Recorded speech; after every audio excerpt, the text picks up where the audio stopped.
Chapter 9 of the Voyages of Dr. Dolittle by Hugh Lofting. We depart in a hurry. As soon as the door closed behind the doctor, the most tremendous noise I have ever heard broke loose. Some of the men appeared to be angry, friends of Pepito's, I suppose, but the ladies called and called to have the doctor come back into the ring. When at length he did so, the women seemed to go entirely mad over him. They blew kisses to him, they called him a darling, then they started taking off their flowers, their rings, their necklaces, and their brooches, and threw them down at his feet. You never saw anything like it, a perfect shower of jewelry and roses. But the doctor just smiled up at them, bowed once more, and backed out. "Now, Bumpo," said Polynesia, "this is where you go down and gather up all those trinkets, and we'll sell 'em. That's what the big matadors do. Leave the jewelry on the ground, and their assistants collect it for them. We might as well lay in a good supply of money while we've got the chance. You never know when you may need it, when you're travelling with the doctor. Never mind the roses. You can leave them, but don't leave any rings. And when you've finished, go and get your 3,000 pesetas out of Don Rikki-Tikki. Tommy and I will meet you outside, and we'll pawn the gewgaws at the Jew's shop opposite the bedmaker's. Run along, and not a word to the doctor, remember." Outside the bull-ring we found the crowd still in a great state of excitement. Violent arguments were going on everywhere. Bumpo joined us with his pockets bulging in all directions, and we made our way slowly through the dense crowd to that side of the building where the matador's dressing-room was. The doctor was waiting at the door for us. "Good work, Doctor," said Polynesia, flying onto his shoulder. "Great work. But listen, I smell danger. I think you had better get back to the ship now as quick and as quietly as you can. Put your overcoat on over that giddy suit. I don't like the looks of this crowd. More than half of them are furious because you've won. Don Rikki-Tikki must now stop the bullfighting, and you know how they love it. What I'm afraid of is that some of these matadors who are just mad with jealousy may start some dirty work. I think this would be a good time for us to get away." "I dare say you're right, Polynesia," said the doctor. "You usually are. The crowd does seem a bit restless. I'll slip down to the ship alone, so I shan't be so noticeable, and I'll wait for you there. You come by some different way, but don't be long about it. Hurry."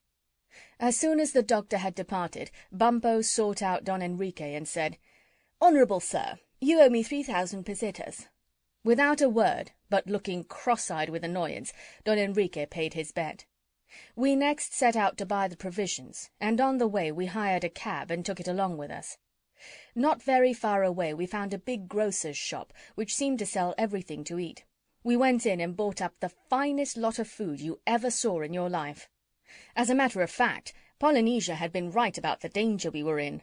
The news of our victory must have spread like lightning through the whole town, for as we came out of the shop and loaded the cab up with our stores, we saw various little knots of angry men hunting round the streets, waving sticks and shouting, "The Englishmen! Where are those accursed Englishmen who stopped the bullfighting?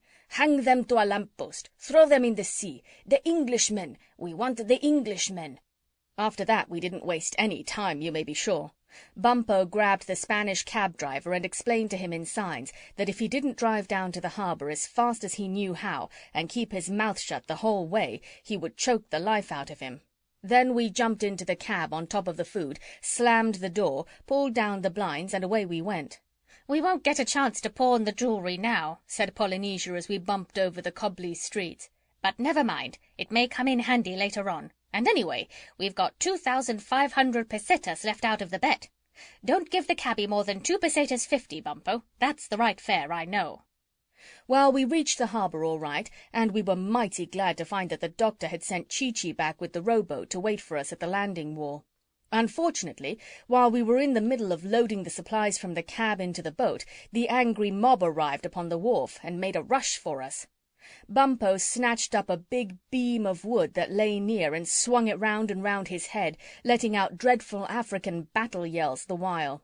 This kept the crowd off, while Chee-Chee and I hustled the last of the stores into the boat and clambered in ourselves.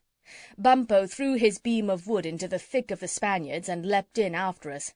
Then we pushed off and rowed like mad for the Curlew. The mob upon the wall howled with rage, shook their fists and hurled stones and all manner of things after us. Poor old Bumpo got hit on the head with a bottle, but as he had a very strong head, it only raised a small bump, while the bottle smashed into 1,000 pieces. When we reached the ship's side, the doctor had the anchor drawn up and the sails set and everything in readiness to get away.